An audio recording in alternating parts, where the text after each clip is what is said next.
नमस्कार जी, स्वागत है आपका चमकता बार न्यूज चैनल में। और शुरुआत करते हैं आज के ताजा बुलेटिन की। देखिए ताजा खबरें सबसे पहले आप तक। प्रधानमंत्री नरेंद्र मोदी ने वर्चुअल किया दोहरीकरण कार्य लोकार्पण। स्कूली विद्यार्थियों ने सांस्कृतिक कार्यक्रमों के दी प्रस्तुतियां। प्रशासनिक अधिकारी और जनप्रतिनिधि हुए शामिल। लीलन एक्सप्रेस ट्रेन को हरी झंडी दिखाकर किया रवाना। खबर है नावा सिटी से मंगलवार को प्रधानमंत्री नरेंद्र मोदी ने वर्चुअल माध्यम से दोहरीकरण कार्य का लोकार्पण किया, जिसमें शहरवासियों ने प्रधानमंत्री का वर्चुअल संबोधन सुना। मोदी ने 10 वंदे भारत एक्सप्रेस ट्रेन सहित अन्य रेल सेवाओं का हरी झंडी दिखाकर शुभारंभ किया। नावा रेलवे स्टेशन को अमृत भारत योजना के तहत विकसित किया गया, जिसका विधिवत रूप में प्रधानमंत्री मोदी ने लोकार्पण किया। नावा सिटी से कुचामन व फुलेरा से गोविंदी मारवाड़ रेल खंडों के दोहरीकरण कार्य के वर्चुअल लोकार्पण में जनप्रतिनिधि और प्रशासनिक अधिकारी सम्मिलित हुए। जिला कलेक्टर, जिला प्रमुख भागीरथ चौधरी साक्षी बने।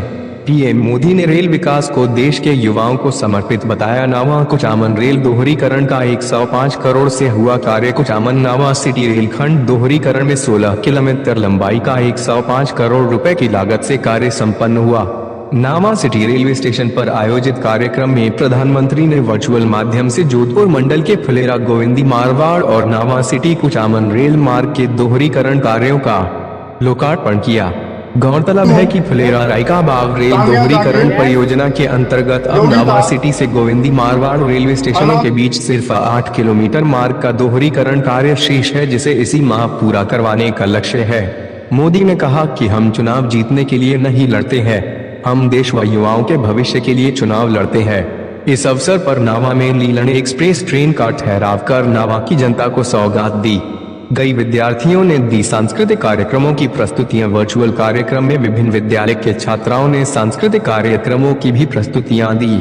सांस्कृतिक कार्यक्रम देने वाले विद्यार्थियों और संस्था प्रधान को जिला कलेक्टर और जिला प्रमुख के द्वारा सम्मानित किया गया। 75 दिन में 11 लाख करोड़ का हुआ कार्य। रेलवे को इस भव्य आयोजन के लिए बधाई भी दी।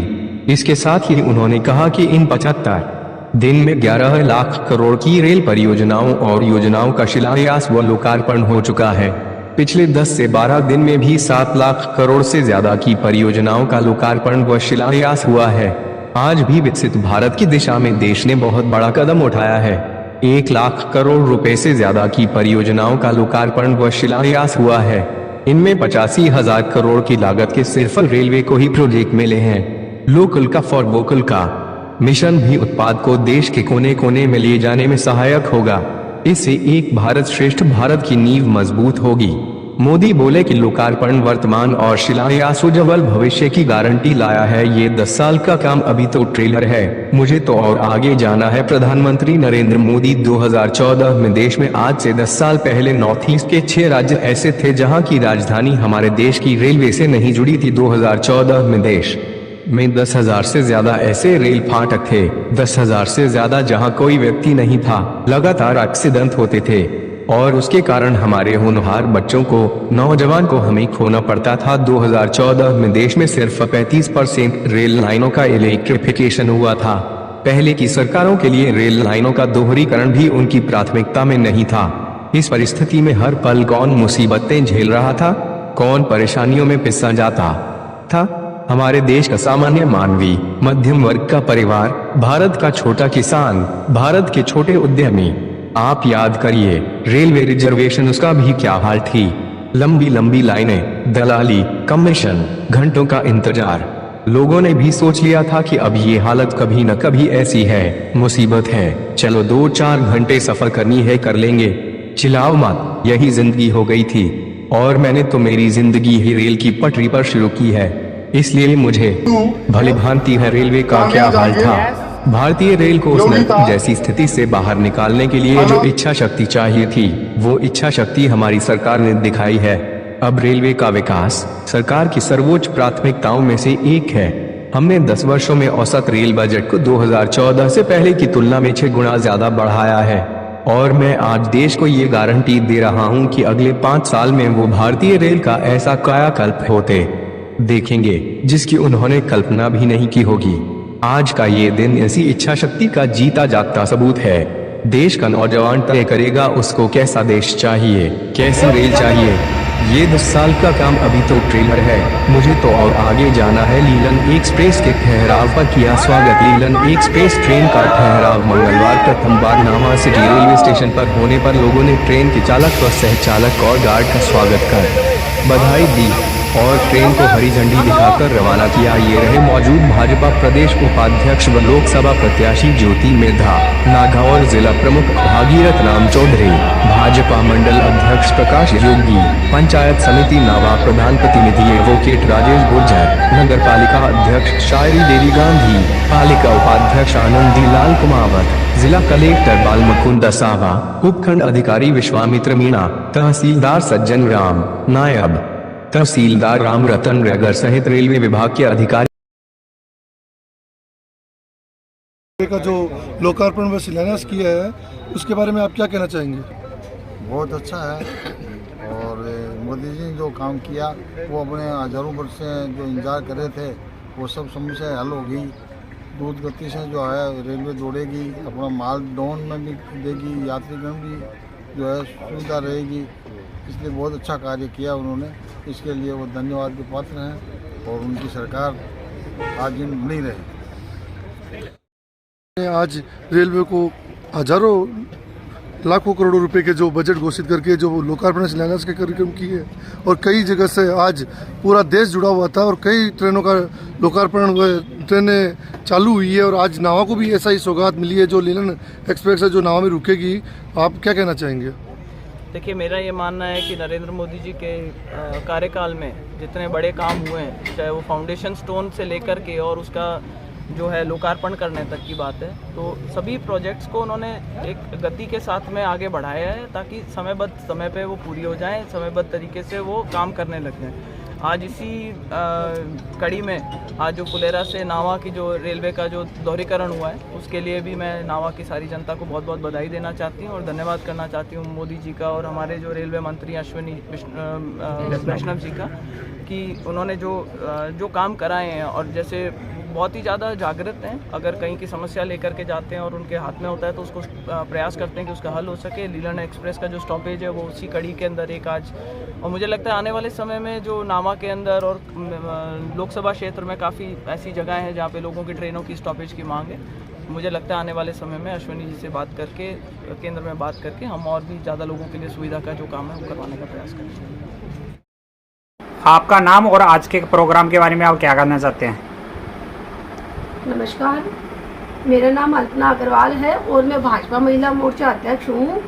और मैं आज के कार्यक्रम के बारे में यही कहना चाहूँगी कि सबसे पहले तो मैं भाजपा सरकार मोदी जी को समस्त क्षेत्रवासियों की ओर से धन्यवाद देना चाहूँगी कि उन्होंने आज जनता के साथ, विशेषकर नावा की जनता के साथ उन्होंने जो संवाद का कार्यक्रम रखा, जो वर्चुअल कार्यक्रम रखा और हमें रेलवे डिपार्टमेंट के बारे में बताया कि आज रेलवे डिपार्टमेंट कहाँ तक तरक्की कर रहा है।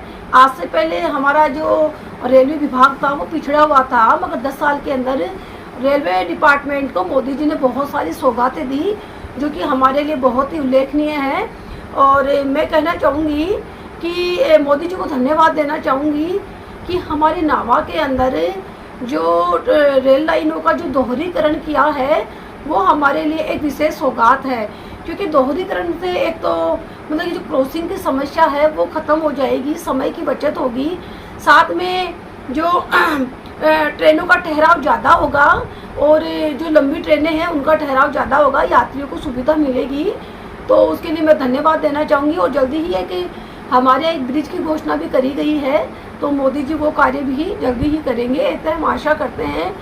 और पत्रकार जी, मैं आपके माध्यम से ये कहना चाहूँगी कि हाल ही में 6 महीने पहले हमारे नावा में समस्त क्षेत्रवासियों की ओर से भाई मनोज गंगवाल के नेतृत्व में एक रेल आंदोलन रखा गया था कि जिसने एक सफलता हासिल करी है, काफ़ी हद तक सफलता हासिल करी है। सबसे पहले मनोज भाई को धन्यवाद देना चाहूँगी, साथ में मनोज भाई की टीम, समस्त नावा की जनता को मैं धन्यवाद देना चाहूँगी कि सबने एकजुट होकर के एक मंच पर आकर के, एक जाजम पर आकर के इस रेल आंदोलन को सफल बनाया। इसी में सभी जाति धर्म वर्ग के लोग थे, सभी पार्टियों के लोग थे, किसी ने इस मंच पर आकर कोई भी तरह की राजनीति नहीं करी है। ये इन प्रकरण एक ही मुद्दा था, शहर का विकास, ट्रेनों का ठहराव। तो मैं मनोज भाई को धन्यवाद देना चाहूँगी, साथ में क्षेत्रवासियों को धन्यवाद देना चाहूँगी। सबने मिल करके एकजुट होकर के जब आंदोलन रखा तो हमें भाजपा सरकार मोदी जी ने हमारे को 3 ट्रेनों का ठहराव दिया है, उसके लिए मैं धन्यवाद देना चाहूँगी।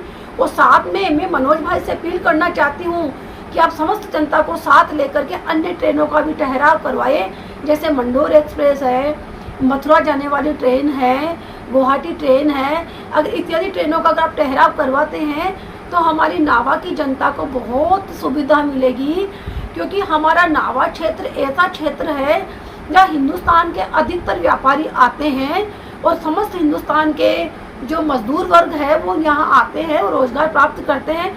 तो इसलिए हमें आवागमन के लिए हमें लंबी ट्रेनों की ज़रूरत है। तो मनोज भाई से बार बार ये अपील करती हूँ, मनोज भाई समस्त जनता आपका सुगमता से दृढ़ता से साथ देगी, मगर एक बार आपको आगे होने की ज़रूरत है। और मैं इतना ही कहना चाहूँगी, समस्त नावा आपके साथ है और नावा ने हमारे को रेलवे प्रशासन ने जो सौगातें दी उसके लिए बार बार धन्यवाद। साथ में मनोज भाई आपको मेरी समस्त महिला मोर्चा की ओर से बहुत बहुत बहुत धन्यवाद धन्यवाद। आपका नाम और आज के प्रोग्राम के बारे में आप क्या कहना चाहेंगे? मेरा नाम रुकमंश है, नावा सोशल सर्विस सोसाइटी अध्यक्ष हूँ। और आज जो मोदी जी की वर्चुअल कॉन्फ्रेंस थी उसमें उन्होंने जो नावा से गोंद का जो दोहरीकरण किया उसको देश के नाम लोकार्पण किया, जो एक अपने आप में अद्भुत देन है। और आज जो ट्रेन रुकी वो लीलन एक्सप्रेस, उसमें हमारी जनता का बहुत सहयोग रहा आंदोलन में, जिसका नेतृत्व हमारे मनोज जी गंगवार ने किया। हम मनोज जी गंगवार और नावा की जनता का बहुत बहुत आभार प्रकट करते हैं और भविष्य में भी ऐसे कार्य करते रहे, हमारी ऐसी आशा है।